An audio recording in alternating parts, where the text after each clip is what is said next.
You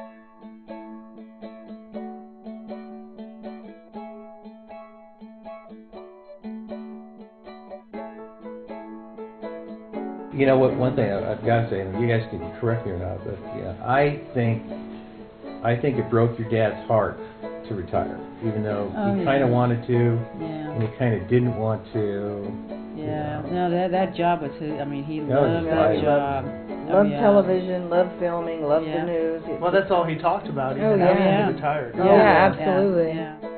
This is your dad, Terry and Cherry, in the last part of 1942, after I was in the Marine Corps for a short time before I went overseas into combat. The first objective of Admiral Nimitz's island-hopping armadas, Tarawa Atoll, had become a Japanese fortress from whose airstrip planes could strike at the U.S. fleets.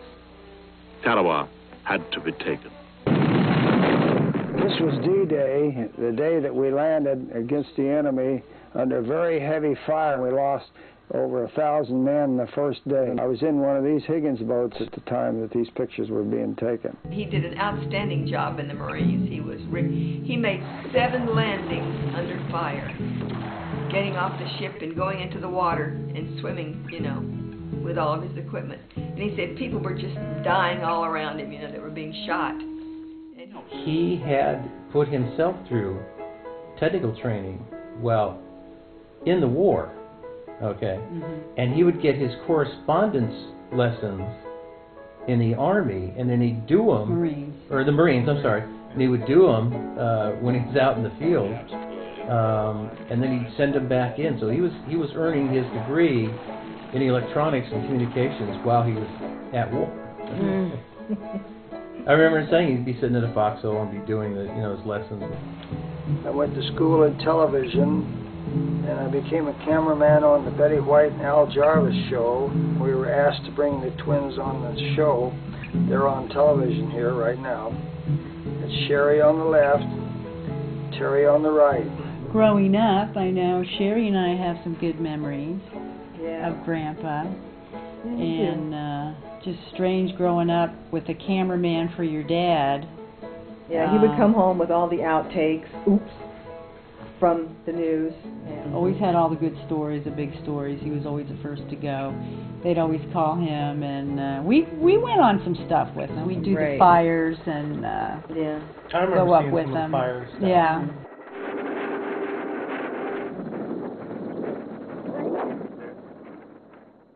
I went over to Channel 7 one day. I got a call, and they said, "We have a problem over here. Our guy is off sick."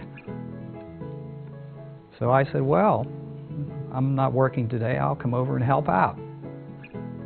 Now, to my surprise, when I got over there and helped out, I met Earl Stevens, who was a very nice guy, a very nice fellow to meet. He was very friendly. He knew what he was doing. He was a good cameraman, good technician. And I got along very well with Earl. I was very happy with Earl. This is a magazine article that they did on me when I was operating television and film. This is an award that I received from the Los Angeles City Council for shooting a documentary on the police academy. I was in my kitchen, I answered the phone, and Earl would call me in the morning and ask me if I wanted to go with him that day because he'd be shooting stories. And so I said, yeah, I don't know. I said, what are you going to be doing? And he said, oh, I'm going to be interviewing a guy named John Travolta. John Travolta? Yeah, and so when I said John Travolta, I hadn't understood. I'd never heard of him. He was just new on the scene. So when Suzanne heard that, she said, oh, that's John Travolta. I want to go. Earl figured out that television news was here to stay and that he could make some improvements on these cameras. Well, this was the big evolution of the news business at this point, because Earl, for the next 10 years, basically worked on improving that camera. He went to the engineers around town, he went to the camera people around town. He said, this is what I need. I need I need a lightweight portable camera, something that one man can carry, something that has sound on it, and pictures, something that I can take, put it on television, that we can show the people what we're doing. A guy by the name of Ed DiGiulio took over Cinema Products. And Cinema Products, you may have heard them, they invented the Steadicam. Ed DiGiulio used to come over and talk to Earle at Channel 7 and ask Earle what he would like in a camera. And Earle would say, well, I need a camera that's portable. I need a camera that's operated with lightweight batteries. I need a camera that has a zoom lens, so I can zoom in without walking. And I need a camera that has sound. And Ed DiGiulio would come back with his package, a prototype, and say, Earle, is this what we need? And Earle would say, no. I like this, but I don't. I need a magazine that can pop off, and I have to have the balance on my shoulder. And what they did was develop this camera to the place it was the most lightweight portable news camera in the world. And Ed DiGiulio sold many of these cameras around the world. So now this camera is basically the first generation of the final camera that Earl Stevens worked with to design. You can see through the viewfinder. With the right hand you hold it, one hand.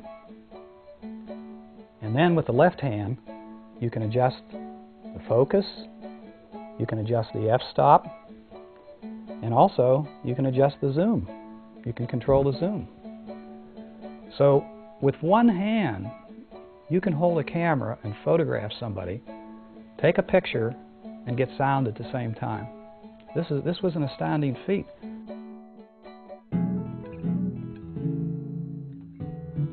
What he did, he practiced what he preached. He would take the camera out and try it, and he would use it. He was just very innovative, very creative. So Earl Stevens basically is probably the father of the camcorder, and probably the father of television news as it is today. This is a rescue that we had to go on. They found the body in the canyon. The lower extremities of the body up to mid-stomach area, and the head and shoulders are submerged. We cannot see them, and as you can see here, we are attempting to remove water and dig at the same time. It's really very difficult. But there were times when you could see where it really bothered him too. When it was things with children, small children or something, that was one thing he could not handle. That terrible, poor little thing. And if a story would break in the middle of the night, he'd get the call, and he'd either have to go out on it or get somebody else. And if they were shorthanded for, a sound man or reporter or something, that was his job to get the people out there. Why do you do it? Why do you do the stunts like this? It is exciting, I tell you.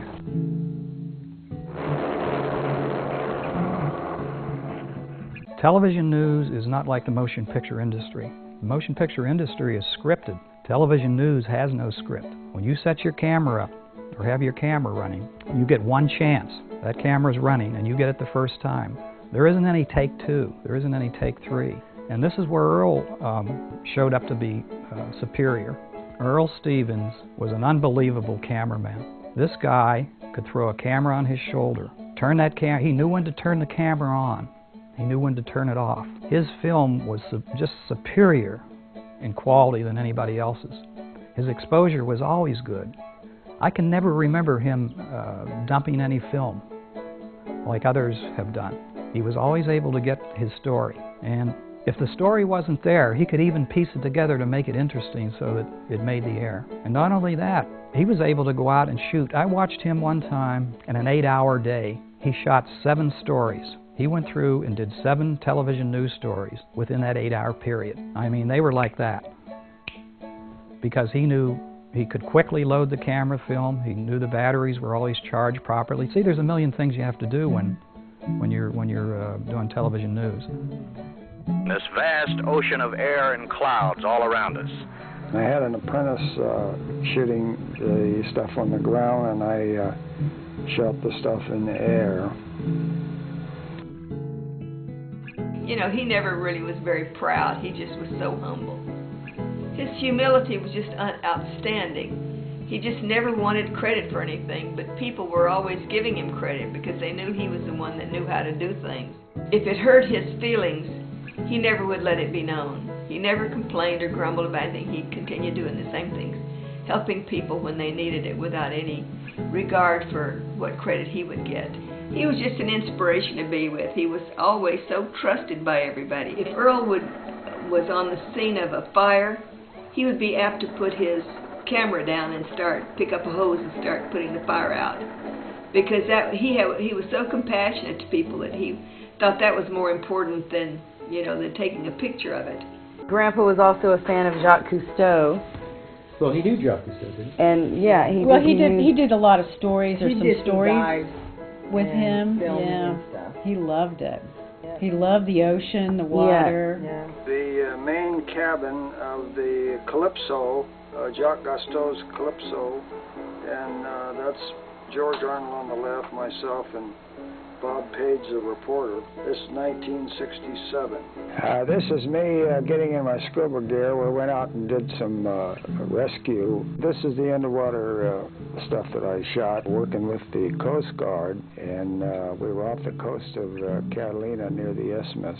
I went down and they simulated a buddy breathing procedure. We simulated a rescue here to emphasize the dangers of diving without proper certification and proper instruction. The television viewers of Southern California were probably the biggest benefactors of Earl Stevens. They got to see things that possibly before he was a cameraman, nobody could have shown. It was only his camera ability and his innovations in building this lightweight, fast camera, news camera, that allowed this to happen. He set the stage for television news as it is today. This guy was a genius. He was the smartest person I've ever known. There's no telling what he could have done if he'd continued to live. He died far too soon because he had so much yet to give.